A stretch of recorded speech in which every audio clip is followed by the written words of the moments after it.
Assalamualaikum warahmatullahi wabarakatuh.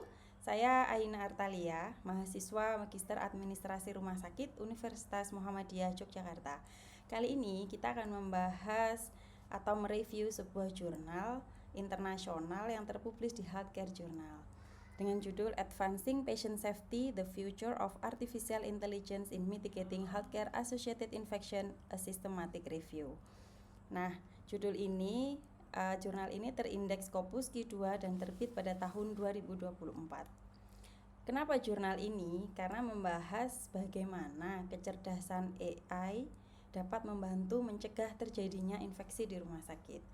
Healthcare Associated Infections atau HAIS ini sering terjadi selama pasien dirawat. Bukan hanya membahayakan pasien, tetapi juga membebani rumah sakit. Salah satu yang membuat jurnal ini istimewa adalah penulisnya tidak hanya menyediakan atau membahas teori, tetapi juga mengumpulkan data dari 35 studi di seluruh dunia. Hasilnya, AI terbukti bisa banyak membantu. Misalnya, ada rumah sakit yang berhasil menurunkan angka infeksi dari 1,31% menjadi 0,58%. Luar biasa bukan? Nah, tujuan dari jurnal ini adalah untuk secara sistematis mengumpulkan dan merangkum semua informasi yang tersedia mengenai penerapan dan dampak AI dalam pengawasan dan atau pencegahan HAIS. Sekarang kita bahas terkait metode. Metode yang digunakan dalam jurnal ini adalah systematic literature review. Apa artinya? Penulis mengumpulkan semua artikel yang relevan dari dua database besar, yaitu PubMed dan Scopus, dengan fokus pada penerapan kecerdasan buatan atau AI dalam surveillance dan pencegahan infeksi di rumah sakit.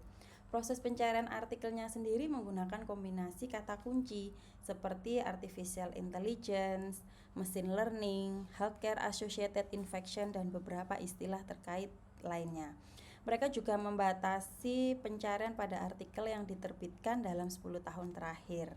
Nah, setelah data terkumpul, penulis menggunakan metode penyaringan untuk memastikan hanya artikel yang benar-benar relevan yang dimasukkan. Dari diagram Prisma, dari 218 artikel yang awalnya ditemukan, akhirnya hanya 35 artikel yang memenuhi kriteria untuk direview.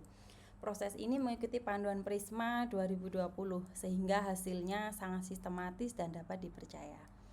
Berikut data rumah sakit yang ditampilkan pada jurnal. Nah, rumah sakit yang ditampilkan di sini sekitar 18% jumlah infeksi yang terlapor adalah surgical site infection, teman-teman, atau infeksi daerah operasi. Nah, ini menggunakan AI untuk memprediksi infeksi daerah operasi retrospektif cohort. Ini juga surgical site infection. Kemudian ini juga surgical site infection menggunakan model mengidentifikasi infeksi daerah operasi menggunakan electronic healthcare records. Nah, disebutkan pula teknologi advancement pada jurnal ini. Kalau boleh saya tunjukkan, ini masih data-data rumah sakit ya. Kemudian, nah, ini 18% tadi yang saya sampaikan. Sebentar. Nah, di sini juga disebutkan di akhir jurnalnya bahwa dengan menggunakan kamera dan AI dapat mengobservasi atau melihat apakah petugas cuci tangan dan memakai alat pelindung diri dengan tepat. Kalau ada yang keliru, AI langsung memperingatkan. Keren banget ya, sehingga mempermudah pekerjaan IPCN atau perawat infeksinya nih. Lalu dalam discussion, yaitu pencapaian implementasi AI. Studi menunjukkan AI dapat mengurangi beban kerja manual, lalu menurunkan angka infeksi HAIS, kemudian meningkatkan akurasi alat peringatan dini. Nah, meskipun AI ini sangat membantu, tetap ada tantangan teknis dan keterbatasannya, yaitu kualitas dan kelengkapan data, kemudian adopsi electronic health record yang tidak merata. Nah, temuan penting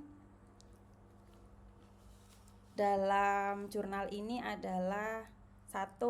Membantu dokter dan perawat mendeteksi infeksi lebih awal. Kemudian yang kedua, beberapa algoritma memungkinkan pencegahan infeksi yang lebih personal disesuaikan dengan resiko setiap pasien. Lalu menyoroti juga potensi kecerdasan buatan dan pembelajaran mesin sebagai alat baru yang berharga untuk mencegah dan mengidentifikasi infeksi terkait layanan kesehatan. Kemudian ada keamanan dan privacy, sebuah tantangan besar dalam penerapan AI. Sistem ini rentan terhadap serangan cyber yang dapat menyebabkan penyalahgunaan atau penipuan, sehingga pengamanan algoritma ini menjadi penting seiring dengan meningkatnya adopsi AI. Nah, meskipun AI belum dapat sepenuhnya menggantikan dokter, nilai dari teknologi AI tidak dapat diabaikan. Nah, potensi manfaat dalam hal pencegahan, pengawasan, akurasi diagnostik dan terapi, pengurangan beban kerja petugas, dan penghematan ekonomi telah dijelaskan dengan baik dan dalam beberapa kasus diuji dan divalidasi di lapangan. Nah, berdasarkan review di atas, saya memberikan analisa implementasi jika AI ini diterapkan di Indonesia. Tentu ada beberapa poin penting yang perlu kita perhatikan. Yang pertama, konteks rumah sakit di Indonesia. Perlu diketahui tidak semua rumah sakit memiliki infrastruktur digital yang memadai seperti rekam medis elektronik. Padahal data dari EHR sangat penting untuk melatih algoritma AI ini. Berarti langkah pertama yang harus dilakukan adalah memastikan digitalisasi sistem rumah sakit berjalan dengan baik. Yang kedua, masalah biaya. Salah satu hambatan utama adalah biaya implementasi AI. Rumah sakit besar di kota-kota besar mungkin bisa mengadopsi teknologi ini lebih cepat. Kemudian yang ketiga, pelatihan tenaga kesehatan. AI mungkin terlihat rumit dan mengintimidasi bagi sebagian tenaga kesehatan. Jadi diperlukan program pelatihan yang intensif agar mereka tidak hanya paham tetapi juga percaya pada teknologi ini.